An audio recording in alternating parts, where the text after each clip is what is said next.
If you want to open up your Bibles, I believe that God has given me a word for someone here today, someone listening today. I believe God has given me a message for you. The title of the message today is When God Gives You Victory. We're going to start by reading Judges chapter 7, verse 24.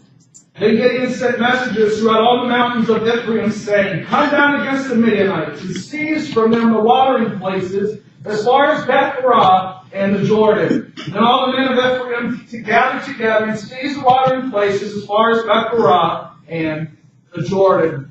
If you recall, the last time we were together, we saw Gideon's great victory against the Midianites, and the Amalekites who gathered together to fight Israel and to destroy Israel. And with 300 men, God routed the army before them, and they turned on each other, and then they fled as fast as they could back across the Jordan.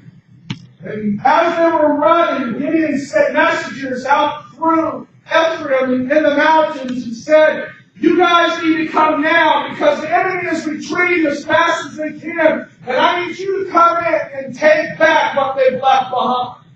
I need you to come in and fill in the land that they've now abandoned and left empty, lest they double back and return. So Ephraim comes down and goes and takes back the land that has been abandoned and occupies it and begins to protect it. While Gideon takes his 300 and pursues the remaining men of the Midianites. Now, to give you some perspective, when this battle started, there were 120,000 Midianites and Amalekites. At this time, when Gideon is pursuing the remaining men across the river Jordan, there are only 15,000.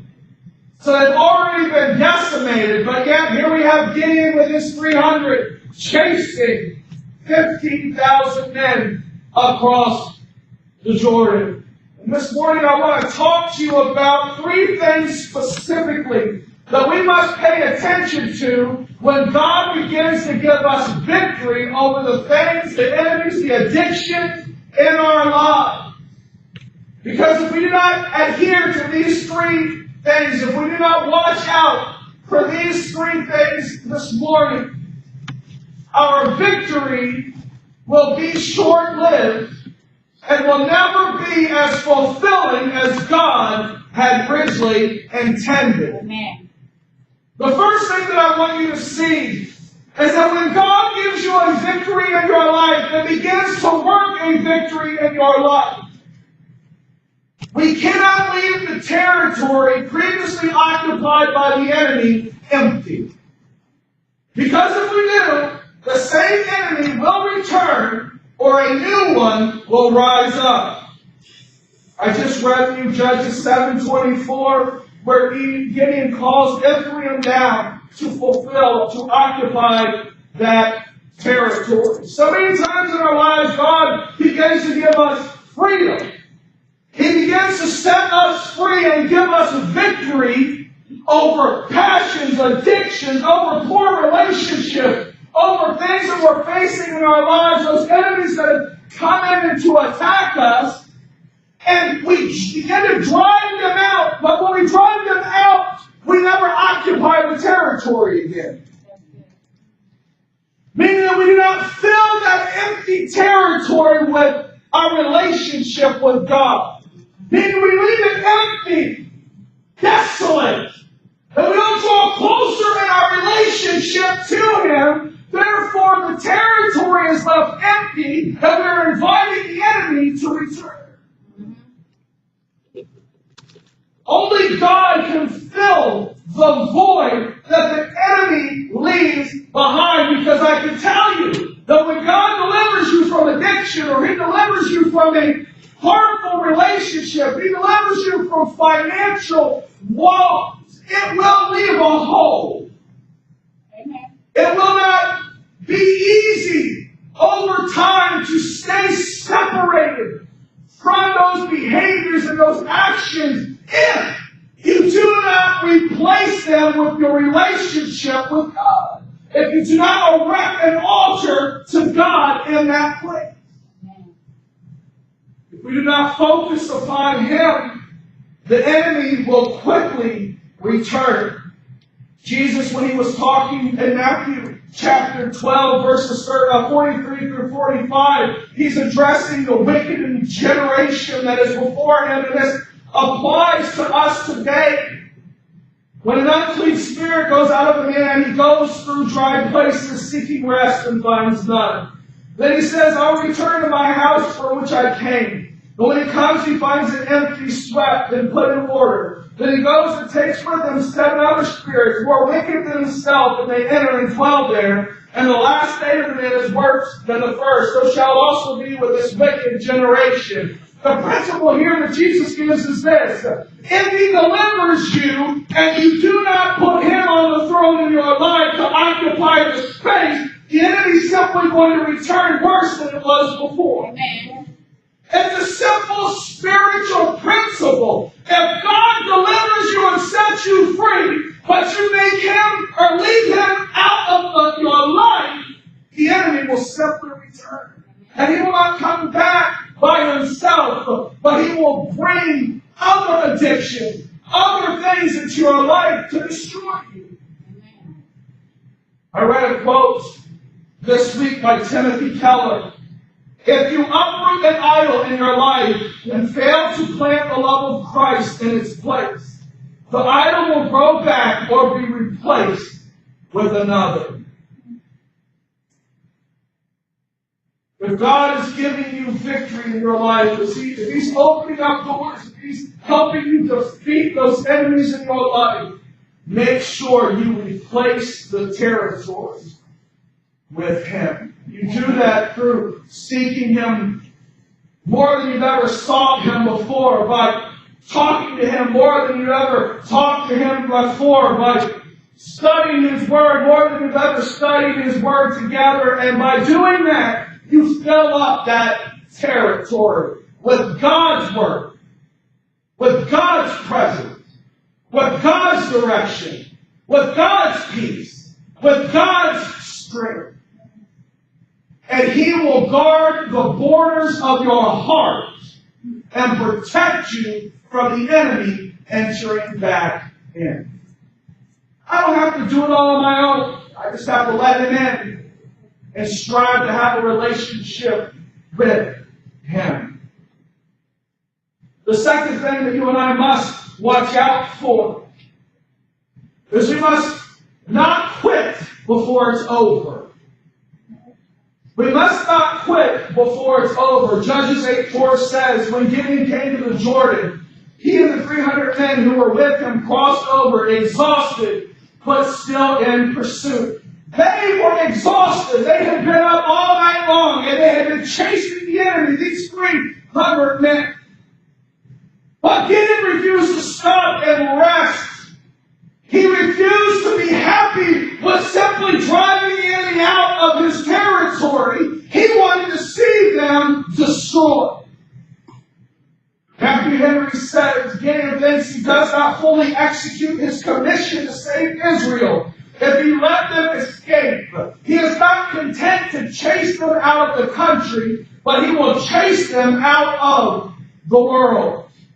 When you and I are facing battles, and we're facing addiction, and we're facing financial mistakes, and we're facing bad relationships, we're facing enemies that have arisen in our lives, and God begins to bring about victory, you and I can become exhausted. We can become weak. We can be on the brink of collapse and ready to accept the minor victory when God has something far greater in store for us. Amen. If you look at 7:25, you'll see that when Ephraim came down from the mountains, they actually captured and killed 2 princes of the Midianites, Oreb and Zeb. So they captured 2 princes of the Midianites and killed them. But Gideon did not stop with the princes of the Midianites. He wanted the kings of the Midianites. And so in Judges 8:10 through 12, we see that Gideon then goes after the kings. He takes them, he captures them, and he puts them to death. When I was working and having to commute in all the time, at the end of the day, imagine, I'm sure you can't believe this, I would be hungry, right? And I knew my wife was preparing for me a meal when I got home, but I would stop at McDonald's because I had to satisfy that immediate need, right?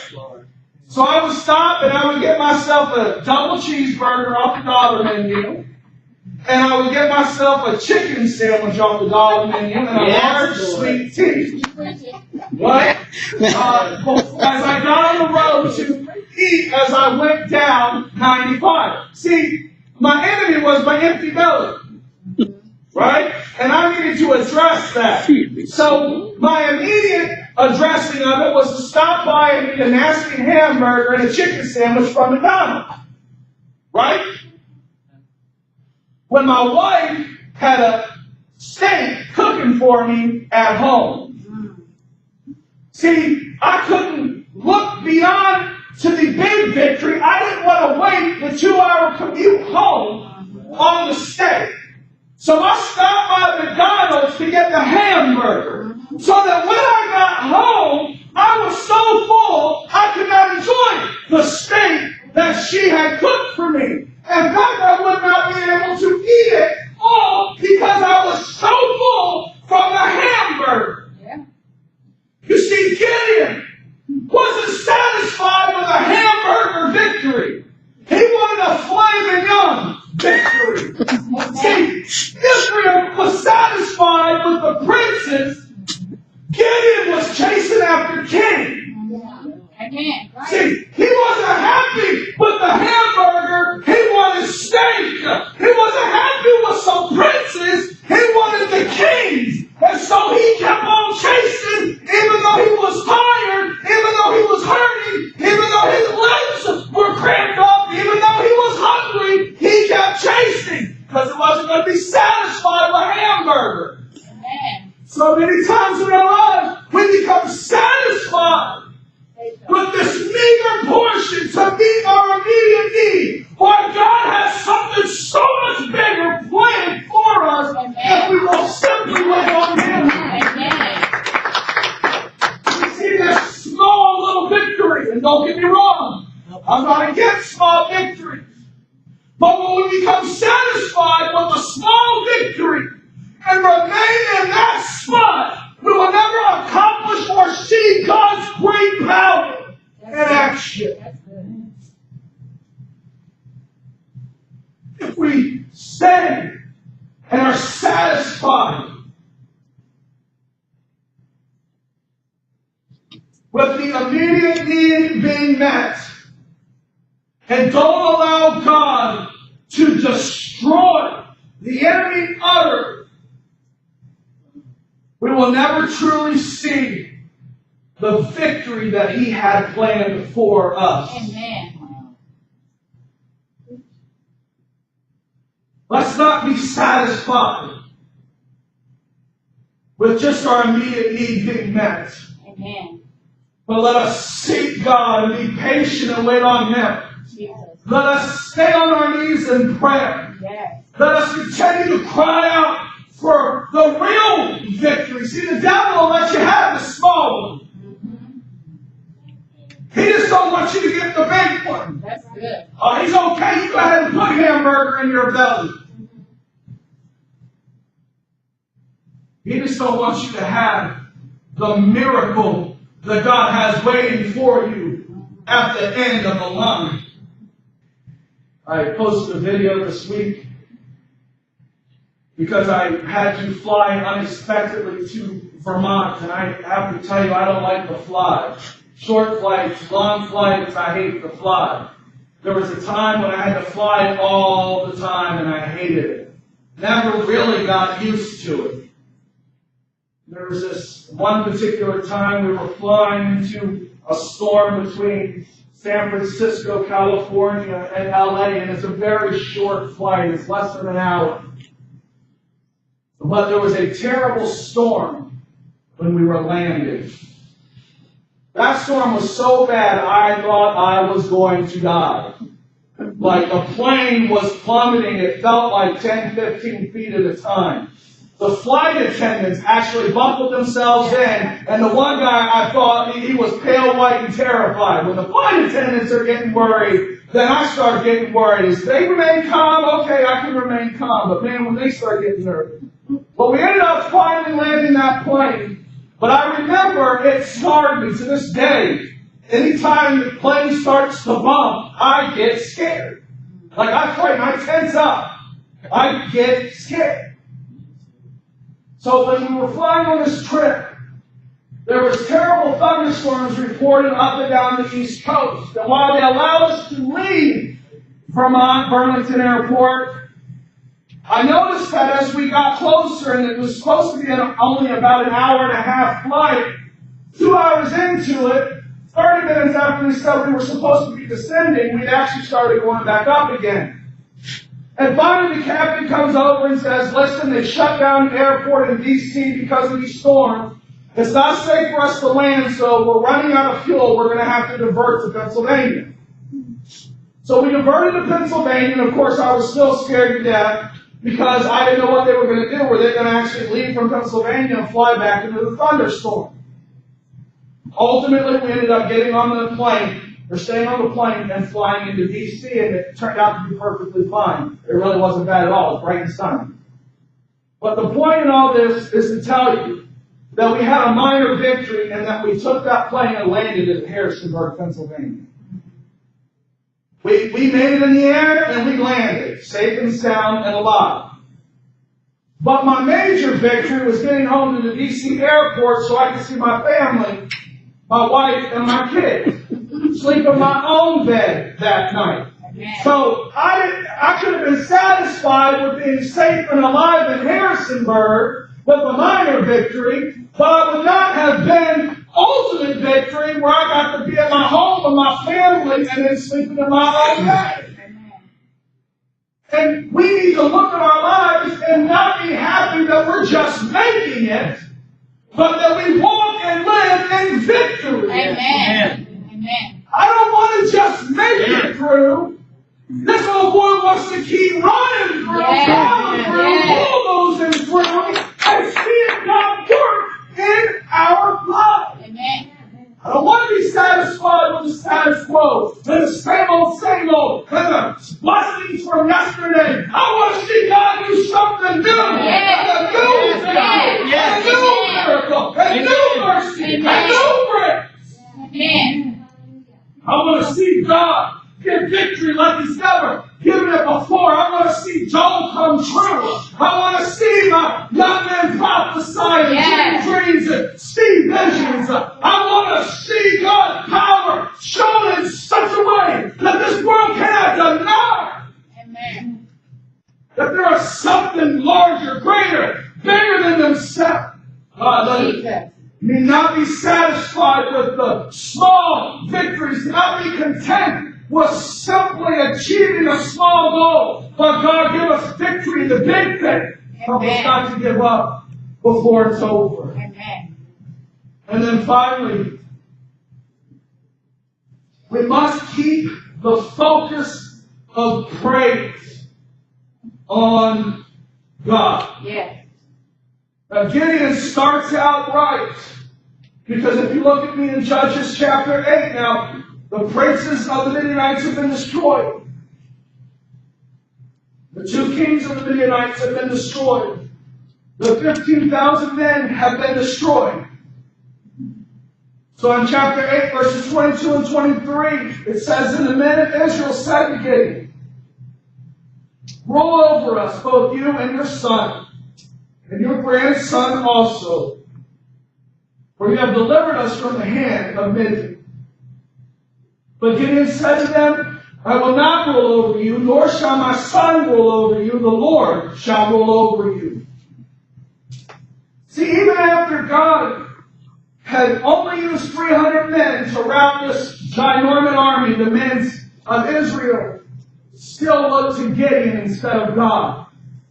They said, Gideon, we want you and your following generation and the generation after that to rule over us. And And Gideon says to them, no, I am not going to rule over you. My family's not going to rule over you because God alone will rule over you. See, he was taking the focus and the glory that belonged to God and was making sure God received it. He was out of the way. His family was out of the way. He was saying, don't look at me. Look at God as your deliverer, as your leader, as your protector. But then he made a mistake. In verses 24 through 27. It's a long passage of scripture, so read it when you have a chance, but I'll summarize it for you real quick. Gideon did not want any of the spoils of war except for the earrings from the ears of the enemy. And he took those earrings and he created an ephod out of them. And he placed the ephod in his home city of Ophrah. Now Gideon did that to always remind himself and his family of God's awesomeness, of God's deliverance, of how God used 300 men to rout an entire army. But because he created this object that was not meant, there was no intent for it to be worshipped. It tells us in verse 27 of chapter 8, and all Israel played the harlot with it there. It became a snare to Gideon and to his house. How did the story start? An altar of Baal in his father's backyard. How does the story end? An ephod in his backyard being worshipped by the children of Israel. Now Gideon in and of himself was not a bad person. When he created the ephod, he did not create it to be worshipped, he did not create it to be distracted from God. But for one moment, he took eyes off God and put it on the ephod. And while he was capable of making the distinction that ephod was not God, that ephod served no purpose except as a reminder, and those who were following him could not. And so they worshipped that ephod. And it was a snare to Gideon and his family for the rest of his life. When God begins and gives us victory in our life, we must do everything in our power to ensure He alone gets the glory. Amen. I'm never to talk about my strength. I'm never to talk about my resolve, my intelligence, my power, my ingenuity. I'm not to talk about my talents and my gifts. I'm to point the focus at God, because God provides all of those things. That's right. Amen. When you and I receive victory from God, we have to strive to let our families know. Let our friends know. Let the people around us know how great our God is. Because when God gives you victory over an enemy in your life, when God gives me victory over an enemy in my life, it's not just for me. Amen. It's for His glory. Amen. See, sometimes we get it mixed up. We think that God gives us victory because of us. God gives us victory because of Him. He doesn't have anything to do with who I am, how close I am to Him, and how much I serve Him. It has everything to do with who God is, and His mercy, and His grace, and His glory. Amen. Amen. That's why a man like Job suffered the way he did. Because it's up to God. God gives and God takes away. Blessed be the name of the Lord. God does not give us victory over the enemies in our lives for our own pleasure and benefit. He does it for His glory. So therefore, I must always point people to Him. Amen. When God destroys the enemies of our life, I cannot erect idols that are worshipped in His place. Amen. I can't allow pride to raise its ugly head. I can't allow arrogance to raise its ugly head. Amen. I cannot allow selfishness and self-centeredness to arise as idols in my life. Because they may start out as something that we don't even recognize. But over time, they will grow until they completely distract us from honoring God. And we are honoring ourselves and allowing the people around us to honor us. It's why you see great ministries fall. It's why you see great ministers of God fall. It's because that man of God decided he was doing something and God was just along for the ride. Father God, have mercy on me. If I ever in my life take the attitude that you're just along for the ride.